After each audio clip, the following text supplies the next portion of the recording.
ہماری شکایت یہ ہوتی ہے کہ ہمیں وقت نہیں ملتا یا موقع نہیں ملتا۔ اللہ تبارک و تعالی، میں نے مثالیں دی تھی اس سے پہلے بھی، کہ اگر صرف جھکنے اور پیشانی ٹیکنے کی نام عبادت اور نماز ہوتی تو پھر بیچارے جو ضعیف العمر، بوڑھے، کمزور، لاغر، ناتواں لوگ ہیں جو کرسیوں پر بیٹھ کے پڑھتے ہیں، ان کی نماز کبھی بھی اللہ قبول نہیں کرتا تھا۔ مگر کبھی آپ طاقت و توانائی کے باوجود اس سچویشن سے دوچار ہو کہ آپ کے پاس وہ جگہ نہیں جہاں آپ رکوع کر سکیں، سجدہ کر سکیں، اللہ آپ کی جوانی، محض آپ کی جوانی کے پیش نظر آپ کی عبادت قبول نہیں کرے گا۔ عبادت نیت صادقہ اور خلوص کے جذبے سے سرشار جو سینہ ہوگا، اور اس سینے کے ساتھ اللہ تبارک و تعالیٰ کے حضور وہ اپنے آپ کو پیش کرے گا۔ اب اس میں رکوع ہو چاہے نہیں ہو، سجدہ ہو چاہے نہیں ہو،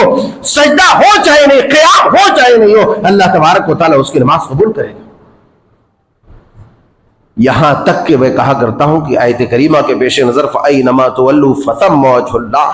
وَلِلَّهِ الْمَشْرِقُ وَالْمَغْرِبُ فَأَيْنَمَا تُوَلُّوا فَثَمَّ وَجْهُ اللَّهِ،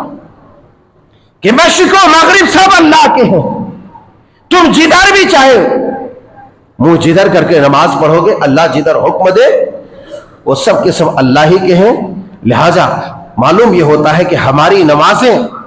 کبھی کبھی نہ قبلے کی محتاج ہوتی ہے، نہ کبھی کبھی وضو کی محتاج ہوتی ہے،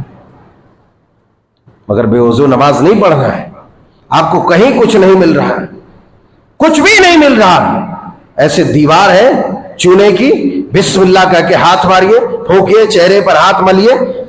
ہتھیلی پہ ہاتھ مل لیے۔ اگر آپ ناپاک ہیں، پانی میسر نہیں، آپ پاک ہو گئے، آپ بے وضو ہیں، پانی میسر نہیں، آپ وضو میں ہو گئے، اب آپ نماز پڑھ سکتے ہیں۔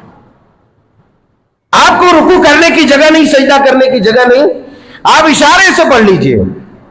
اشارے سے پڑھ لیجئے۔ بیٹھنے کی جگہ ٹھیک ہے بیٹھ جاؤ، نئی جگہ ہے، آپ کو قبلہ بھی نہیں معلوم کدھر ہے، لیکن آپ کو اتنا معلوم ہے کہ وقت ہو گیا ہے، وقت ہو گیا ہے، چاہے کہیں بھی رہو، سوائے باتھ روم میں نہ رہو، سوائے باتھ روم میں نہ رہو، گندی جگہ میں نہ رہو، باقی کہیں بھی تم پوری زمین میں رہو، تم اشارے سے پڑھ لو،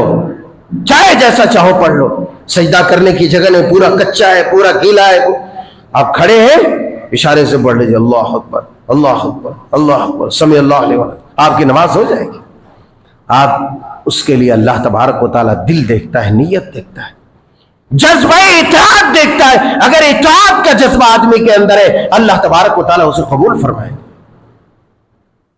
اس لیے اس میں کوئی بہانہ نہیں۔ اگر آپ حفاظت چاہتے ہیں اپنے روزوں کی، حفاظت چاہتے ہیں اپنے قیام اللیل کی، حفاظت چاہتے ہیں اپنی دیگر نیکیوں کی، تلاوت کی، تو آپ اللہ تبارک و تعالیٰ کی اس عظیم عبادت نماز